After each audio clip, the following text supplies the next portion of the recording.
Welcome to Echoes of Silence, where we delve into the most challenging and pivotal moments of our past. My name is Nikki Katie, and I'm going to be researching the technology aspects of genocides. I'm Remo Saidi, and I'm researching on culture. I'm Alana Dugan, and I'm researching on ethics and economics. Today, we confront one of the darkest aspects of human history, genocide. Throughout time, entire communities have been targeted for extermination. This isn't just history, it's a continuing threat that we must understand to prevent. In this series, we'll hear the stories of survivors, analyze historical events, and speak with experts to understand the mechanisms and warning signs of genocide. We'll explore how hate, prejudice, and political agenda can spiral into unimaginable violence and what we can do to stop it. Join us as we remember the victims, honor the survivors, and commit to learning from the past to build a more just and compassionate world. This is Echoes of Silence. This is the Echoes of Silence.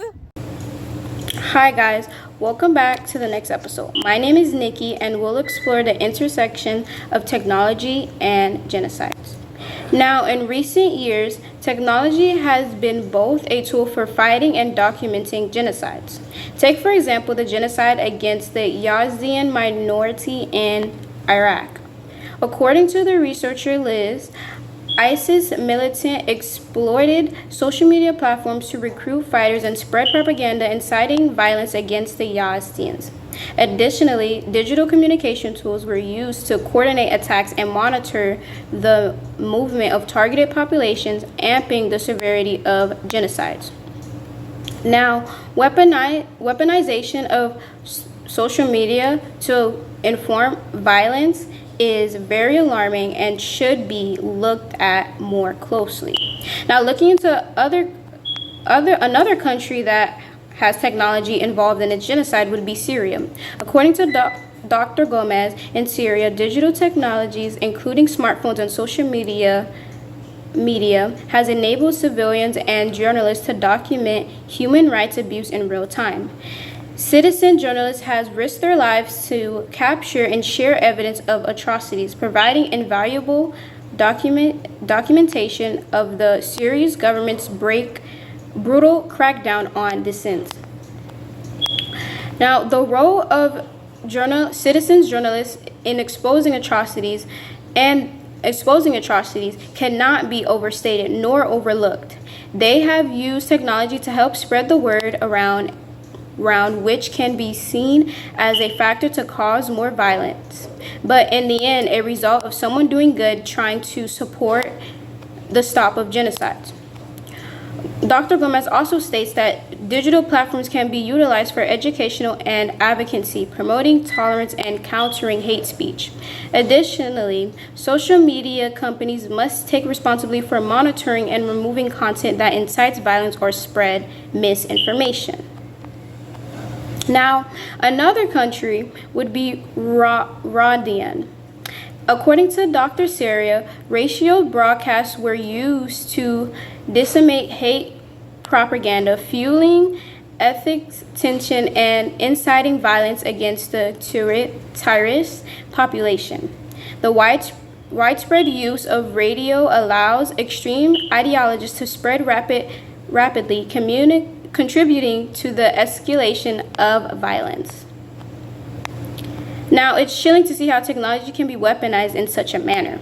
Now, another striking example is the use of satellites imageries to monitor mass atrocity. According to Dr. Jackson, during the Darfur genocide in Sudan, satellite technologies enabled human rights activists to track and destroy villages and the displacement of populations in near real time, providing informative evidence of the government's campaigns against ethnic minorities.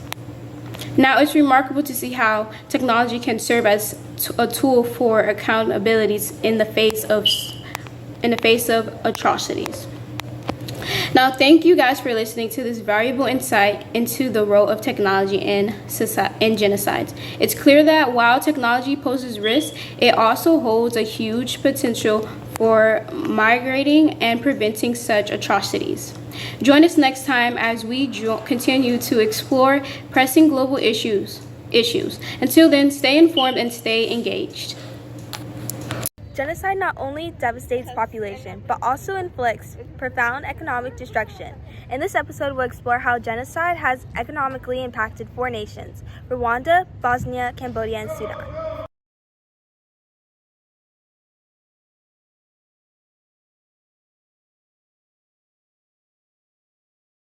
In Rwanda, the 1994 genocide resulted in the loss of an estimated 800,000 lives.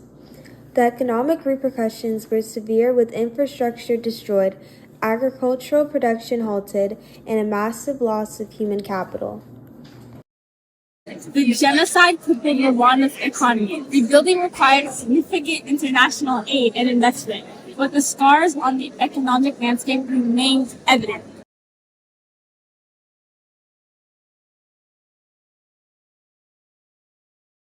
The Bosnian War of the early 1990s, marked by the genocide of Srebrenica, devastated the country's economy.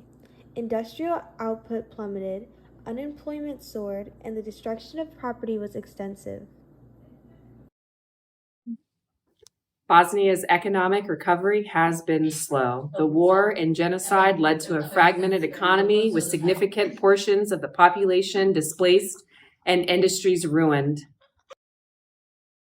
Under the Khmer Rouge regime from 1975 to 1979, Cambodia experienced not just mass killings but also a radical overhaul of its economy. Traditional markets were abolished, leading to widespread famine and economic collapse. The Khmer Rouge police destroyed Cambodia's economic foundation. The genocide dismantled the skilled workspace, and it has taken decades for the country to start recovering.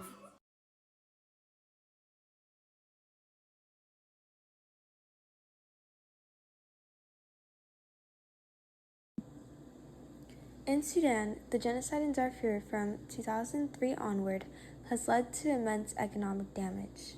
Livestock, a primary source of wealth, was decimated, and millions were displaced, disrupting agricultural and economic activities.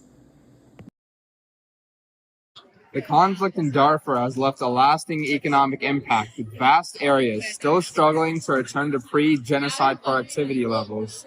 The economic toll of genocide is profound and long-lasting.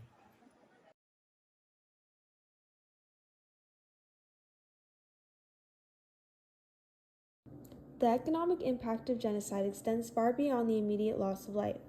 It cripples nations, destroys livelihoods, and hampers development for generations. Understanding these economic repercussions is crucial to grasping the full scope of genocide's devastation. Join us in supporting efforts to rebuild and restore economies ravaged by genocide. Together, we can help transform the scars of the past into a foundation for a better future. Welcome to today's episode, where we embark in our journey through the intricate web of cultural identity and its connection to conflict and genocide. Across the globe, from the verdant hills of Rwanda and the war-torn landscapes of Bosnia and Herzegovina to the sprawling Rohingya refugee camps in Myanmar, we delve deep into the complexities and cultural divides as well as their devastating consequences. The interplay between culture, ethnicity, religion, and politics has long been a catalyst for conflict, often leading to unthinkable atrocities. By understanding the roots of these conflicts, we can begin to address the underlying tensions and work towards a more peaceful and inclusive world. Our exploration will navigate the historical context, underlying grievances, and complex dynamics that have fueled cultural conflicts, shedding light on the human stories behind the headlines and the urgent need for collective action. Our exploration begins in Rwanda, where ethnic tensions erupted into one of the most horrific genocides of the 20th century. Now we present Dr. Gregory Stanton, founder of the Genocide Watch.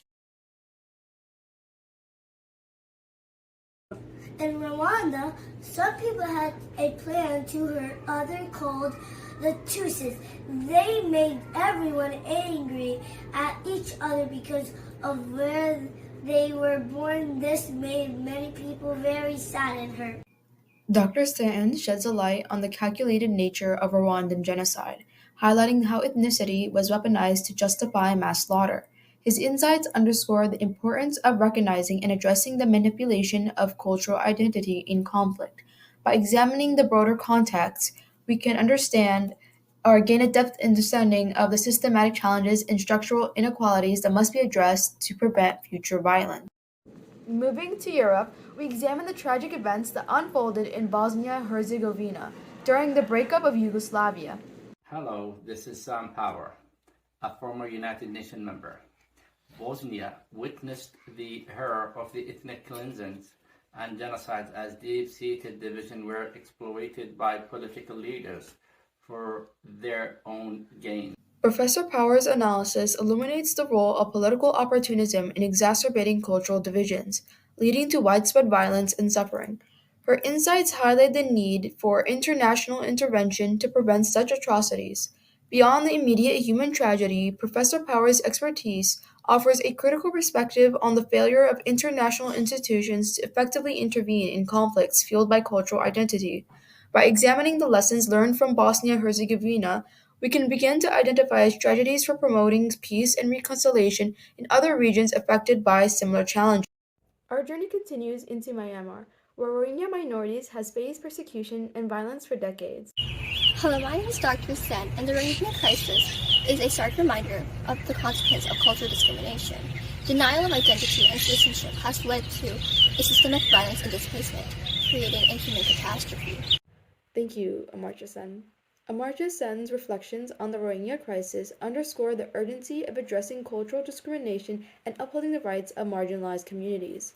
His expertise calls attention to the human cost of cultural conflict and the need for global solidarity in response. Sen's analysis delves into the root causes of the Rohingya crisis, exploring the historical, political, and social factors that have contributed to the ongoing violence and displacement.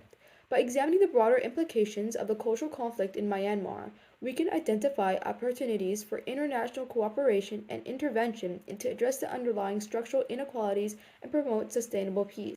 As we reflect on the stories shared today, it is clear that cultural identity can be both a source of strength and a division. In conclusion, our responsibilities as global citizens is to foster understanding, promote dialogue, and work towards a future where cultural diversity is celebrated and conflicts are resolved peacefully by confronting the root causes.